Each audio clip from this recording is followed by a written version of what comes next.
नमस्कार। एक ऐसा नाम जिसे सुनते ही मन में शक्ति, क्रोध और तपस्या तीनों की तस्वीरें एक साथ उभर आती हैं। जी हां, हम बात कर रहे हैं भगवान विष्णु के छठे अवतार परशुराम की।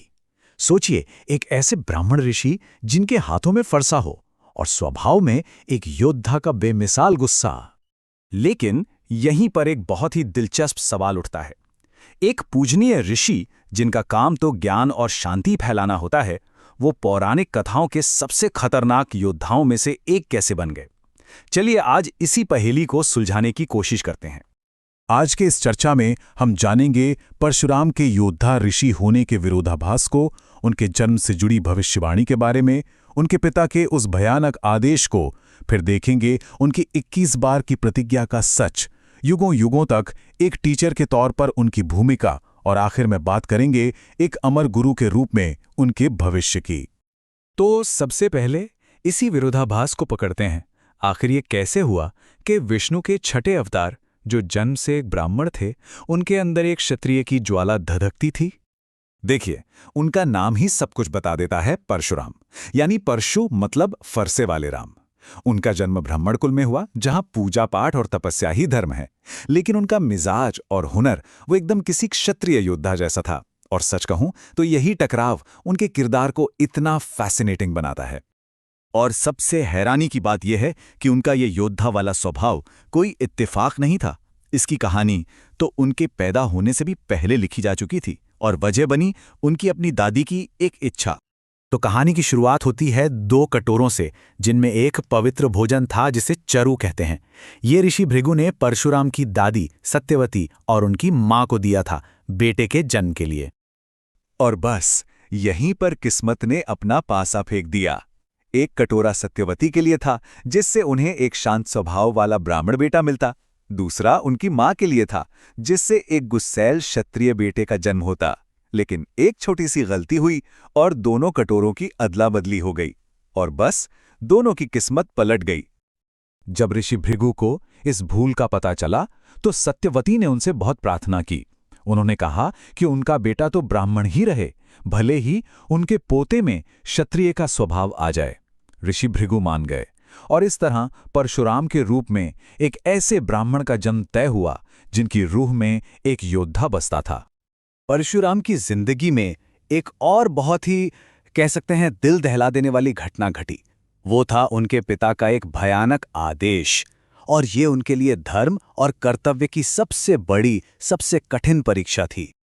हुआ ये कि उनकी मां रेणुका नदी किनारे थीं जब उन्होंने गंधर्वराज को देखा। बस एक पल के लिए, सिर्फ एक पल के लिए उनका मन भटक गया। लेकिन उनके पति ऋषि जमदग्नि ने अपनी दिव्य दृष्टि से ये जान लिया, और उनका गुस्सा 7वें आसमान पर पहुंच गया। और उसी गुस्से में ऋषि जमदग्नि ने अपने बेटों को हुक्म दिया, अपनी मां और अपने उन भाइयों को मार डालो जिन्होंने मेरी आज्ञा नहीं मानी। कोई भी बेटा ये भयानक काम करने को तैयार नहीं हुआ, सिवाय एक के, परशुराम। उन्होंने पिता के आदेश को ही अपना सबसे बड़ा धर्म माना। परशुराम ने एक पल भी नहीं सोचा, पिता की आज्ञा मानी और अपनी मां और भाइयों का वध कर दिया। अब इस आज्ञा पालन से जमदग्नि खुश हुए, और उन्होंने परशुराम से कोई भी वरदान मांगने को कहा। जानते हैं परशुराम ने क्या मांगा? उन्होंने फौरन अपनी मां और भाइयों को फिर से जीवित करने का वरदान मांग लिया, और साथ में ये भी कि किसी को इस घटना के बारे में कुछ भी याद न रहे।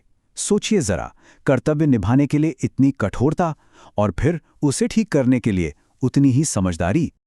अब आते हैं परशुराम की सबसे प्रसिद्ध कहानी पर, उनका 21 बार क्षत्रियों का संहार। लेकिन क्या इस कहानी के पीछे की सच्चाई वही है जो हम सब सुनते आए हैं? क्या उन्होंने सच में पूरी पृथ्वी से क्षत्रियों को खत्म कर दिया था? इस पूरे गुस्से की आग, इस महाविनाश की जड़ में थे दुष्ट राजा सहस्रबाहु अर्जुन के बेटे। उन्होंने परशुराम के पिता ऋषि जमदग्नि के आश्रम पर हमला कर दिया। क्यों? क्योंकि वो इच्छा पूरी करने वाली गाय कामधेनु को चुराना चाहते थे। और जब जमदग्नि ने उन्हें रोका तो उन्होंने उनकी हत्या कर दी। जब परशुराम वापस आश्रम लौटे तो उन्होंने अपने पिता का मृत शरीर देखा। उनकी मां रेणुका दुख में रोते हुए अपनी छाती पीट रही थी। 1 बार, 2 बार, उन्होंने पूरी 21 बार ऐसा किया, और उनकी मां की वो हर एक चीख परशुराम की प्रतिज्ञा का आधार बन गई। यहां एक बहुत बड़ी गलतफहमी को दूर करना जरूरी है। परशुराम ने धरती के सारे क्षत्रियों का नाश नहीं किया था, नहीं, उनकी प्रतिज्ञा उस दुष्ट हय वंशी क्षत्रिय वंश को 21 बार धरती से मिटाने की थी जिसने उनके पिता को मारा था। ये एक पर्सनल रिवेंज था जो उनकी मां के 21 आंसुओं से जुड़ा था। ये पूरी क्षत्रिय जाति के खिलाफ कोई जंग नहीं थी। लेकिन परशुराम सिर्फ एक योद्धा नहीं थे। उनका असर सिर्फ उनके युद्धों तक ही नहीं था। वो एक अमर योद्धा थे, एक ऐसी विरासत थे जो युगों युगों तक फैली हुई है। वो पौराणिक कथाओं के सबसे महान गुरुओं में से एक बने। उनकी मौजूदगी हर युग में महसूस की जा सकती है। सतयुग में वो भगवान गणेश से लड़े और उनका एक दांत तोड़ दिया। फिर आया त्रेता युग, जहां जब भगवान राम ने शिवधनुष तोड़ा तो वो उनसे सामना करने पहुंच गए। इतना ही नहीं, द्वापर युग में उन्होंने महाभारत के 3 सबसे बड़े योद्धाओं भीष्म, द्रोण और कर्ण को शस्त्र विद्या सिखाई। और भविष्य में कलयुग के अंत में वो अंतिम अवतार कल्कि के गुरु बनेंगे। और उनकी कहानी यहीं पर खत्म नहीं होती। ये हमें उनके आखिरी और शायद सबसे जरूरी अध्याय तक ले जाती है, एक अमर गुरु का भविष्य, क्योंकि एक सच्चे योद्धा का फर्ज कभी खत्म नहीं होता। परशुराम एक चिरंजीवी हैं। इसका मतलब क्या है? इसका मतलब है कि उन्हें इस कल्प के अंत तक पृथ्वी पर जीवित रहने का वरदान मिला हुआ है।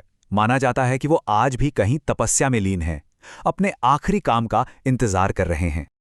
कल्कि पुराण के अनुसार जब कलयुग में अधर्म और अंधकार अपने चरम पर होगा, तब परशुराम अपनी तपस्या से जागेंगे और वो विष्णु के आखिरी अवतार कल्कि को युद्ध कला की शिक्षा देंगे, ताकि वो अधर्म का नाश करके एक नए युग, एक नए सत्य युग की शुरुआत कर सकें।